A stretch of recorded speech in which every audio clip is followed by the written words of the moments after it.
Hello everybody, and welcome to another episode of Better Know a Highway, here on Virtual Road Trip, a series where we take a closer look at the interstates and highways that cross this vast country of ours.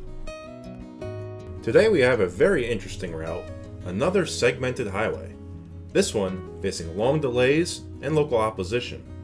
Although much of it has been built, there is still much more to be done, if it ever happens. Interstate 69. And real quick, just a reminder to please hit that like button and subscribe to this channel. Always appreciate that. Check out the VRT Discord for more discussion. Link is in the description below. And if you want to support this channel, you can join as a member by clicking the join button below. And we'll shout out our members at the end of the video. With that out of the way, sit back, relax, and let's get started. Interstate 69 is a generally north-south running highway in the central United States.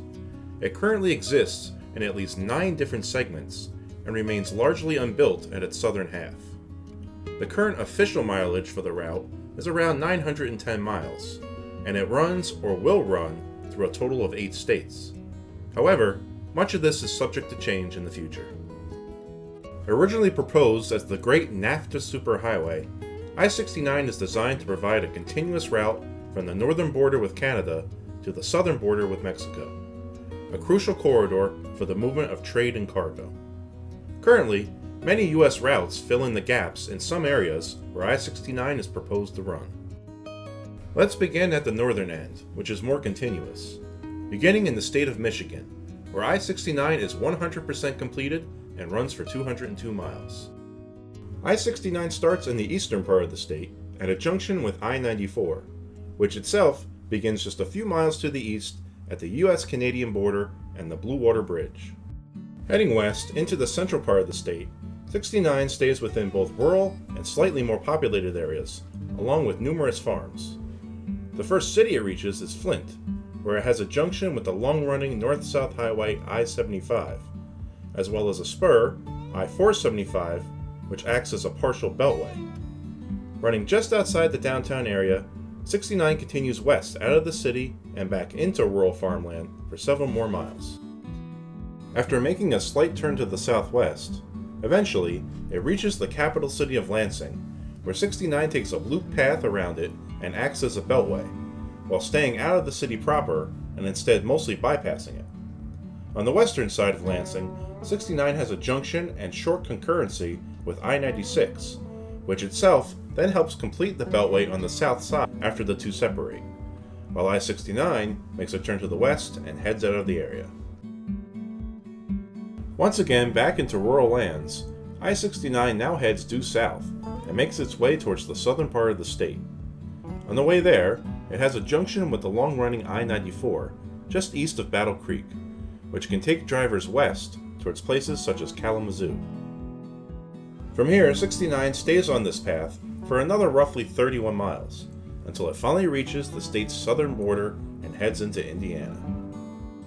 I-69 makes a continuous diagonal path through the Hoosier State for a total of 352 miles, currently the longest distance of any state.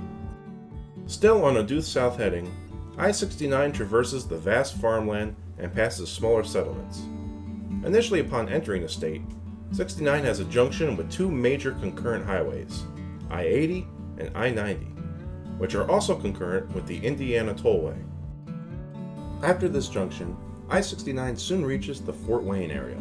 Here, it stays on the northwestern side of the city, while the local spur, I-469, makes a beltway loop around and reconnects with its parent to the south.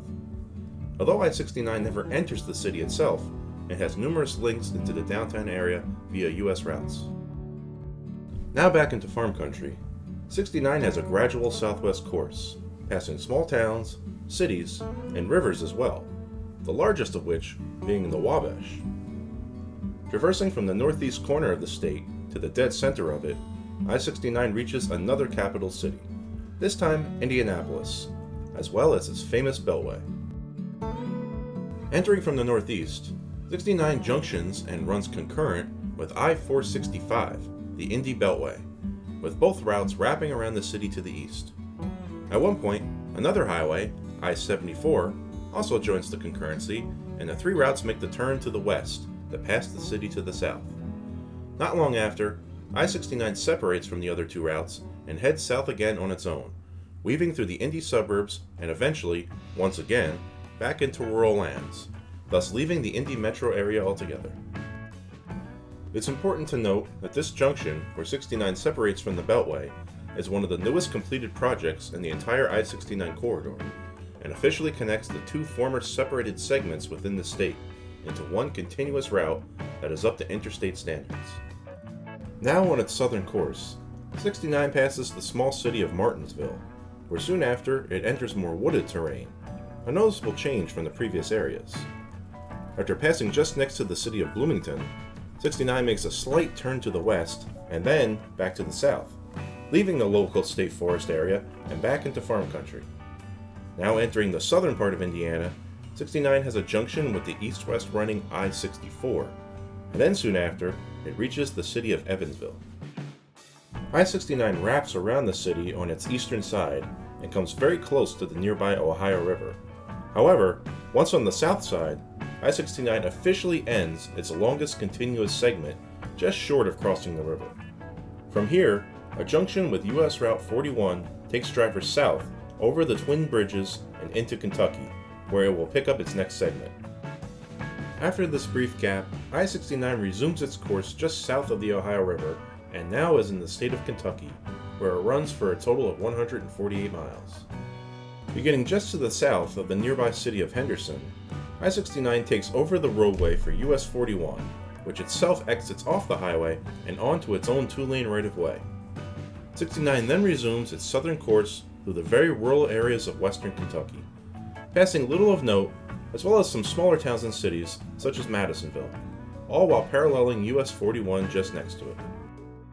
Then approaching the small city of Nortonville, I-69 takes a sharp turn to the west at a cloverleaf exchange, where it meets the newly upgraded spur I-169, which continues south. Now heading further towards the western end of the state, I-69 soon reaches the Land Between the Lakes region, and the national recreational area that protects it.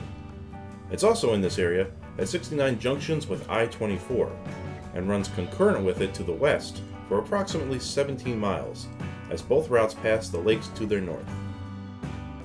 Once on its own again, I-69 makes a southerly course and soon after, a southwestern course, as it traverses the extreme western part of Kentucky until reaching the city of Fulton, which lies on the state border. Wrapping around the city to the west, I-69 junctions with US Route 51, and the two become concurrent. This is of note, as once again, I-69 officially ends at the state line and creates another gap. Drivers then continue south on US 51 alone and into Tennessee. Officially, I-69 only runs for two relatively short segments within the volunteer state, with one in the north and another at the southern edge, for a total of only 21 miles. They are connected together and concurrent with US 51, which runs the entire length of Tennessee from north to south, and is expected to be upgraded at some point to become a continuous I-69 once it reaches interstate standards. The northern segment currently exists as an approximately 10-mile bypass and partial beltway around Union City, Tennessee. It junctions with US 51 at both ends and runs through mostly flat farmland. The segment ends south of the city, and a roughly 30-mile stretch of upgraded US 51 continues south to the city of Dyersburg. This section is expected to be officially designated as I-69 in the near future. Beyond here, US 51 takes drivers through the state along the future I-69 corridor. There is, however, no timetable for when this long segment will be officially upgraded. Eventually, US 51 reaches the southern segment of I-69, which traverses the city of Memphis on the banks of the Mississippi River, and is concurrent with other interstates for most of its time in this area. Starting with a very short section on its own, 69 junctions with the long-running I-40, and then runs concurrent with it south towards the city center. After a short distance, I-40 leaves the route and heads west, while 69 continues south, on its own for a little over 5 miles, until junctioning with I-55. The two continue on a north-south orientation for the remainder of the route within Tennessee. and after passing Memphis International Airport to the west, the concurrent highways cross the state line. Currently, I-69 only runs for a short 23-mile segment at the northern end of the state of Mississippi, running first to the south, then west. Still running concurrent with I-55 once entering the state, the two highways separate about 9 miles south of the state line at a junction with a spur, I-269. The spur heads east, while 55 continues south, and 69 moves west for the remainder of its route, eventually ending at a rural at-grade intersection with Mississippi State Route 5, just a couple miles from the river of the same name. This terminus marks the beginning of the largest gap along the entire I-69 corridor. As of the making of this video, there is currently no official planned route for I-69 past this point until reaching Texas, far to the southwest.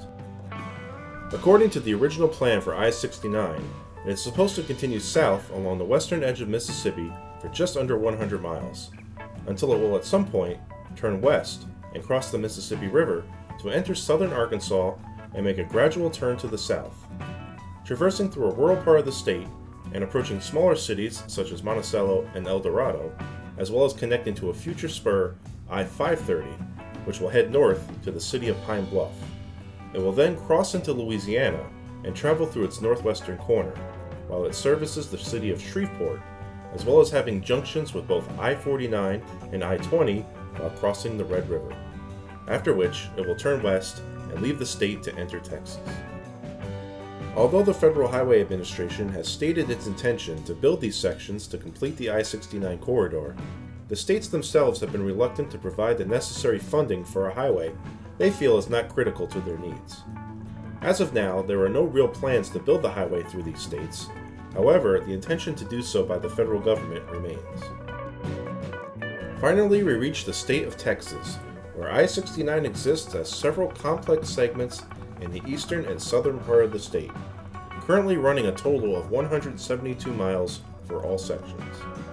Most of the future I-69 route north of Houston is currently part of US Route 59, which runs in a southwesterly direction along the eastern portion of the state. Eventually, it reaches the city of Houston, and once US 59 junctions with Texas Beltway Route 8, I-69 becomes official once again, ending the long gap that began in northern Mississippi. Now traversing through the city, 69 junctions with several highways, including the transcontinental I-10, as well as I-45, and the Beltway Loop I-610. After passing directly next to downtown Houston, 69 veers to the west and travels through the southern side of the city and eventually its suburbs, crossing the Route 8 Beltway again. Soon after, this segment of I-69 ends, and US 59, which has remained concurrent with 69 through the city, continues alone as it enters southern Texas. Once the future route of I-69 reaches the city of Victoria, a peculiar and unique setup begins for the rest of the route. I-69 will actually split into 3 separate spurs, except instead of using the preferred numbering convention, the state of Texas has elected to go with letters for a suffix of the route, resulting in 3 highways, I-69E, I-69C, and I-69W, with each letter representing the location of the route. I-69E stays close to the Gulf Coast. Its future alignment passes near Corpus Christi, Texas, and then further south all the way to Brownsville on the US-Mexican border, with the large Mexican city of Matamoros on the other side. I-69C starts further west and heads due south, past cities such as Alice, Texas, and eventually leading drivers to the city of McAllen, although I-69C does not actually reach the international border. Finally, I-69W, the longest of the 3 spurs, heads in a more westerly direction, taking travelers through the heart of southern Texas and eventually leading to the city of Laredo on the Rio Grande. Just before reaching the border, 69W has a junction with the major north-south route, I-35, very close to its southern terminus. Although there has been controversy with the federal government over the letter designations, the state of Texas has gone ahead with signing the routes as they are completed. Eventually, the state plans to have these 3 routes, as well as the mainline I-69, fully completed in the near future. And with that, we complete I-69's complex and at times controversial 910-mile run, a number that is sure to grow in the upcoming years. And that will do it for this episode of Better Know a Highway. I really hope I was able to properly explain this complex and odd interstate. I really hope you learned something today, and also, most of all, I hope you enjoyed. And before you go, make sure to hit that like button and subscribe to this channel. I definitely appreciate that. Make sure to check out the VRT Discord. Link is in the description below. And definitely want to give a big shout out to all my members. Thank you so much for your support. It really makes this channel possible. So big shout out to all of you. And hey, if you want to join these really cool people and become a member yourself, you just need to click the join button below. And I definitely appreciate that. And with all that out of the way, well, hey, there's nothing left to do but enjoy the ride. And up next, a much shorter route, Interstate 68. And I'll see you then.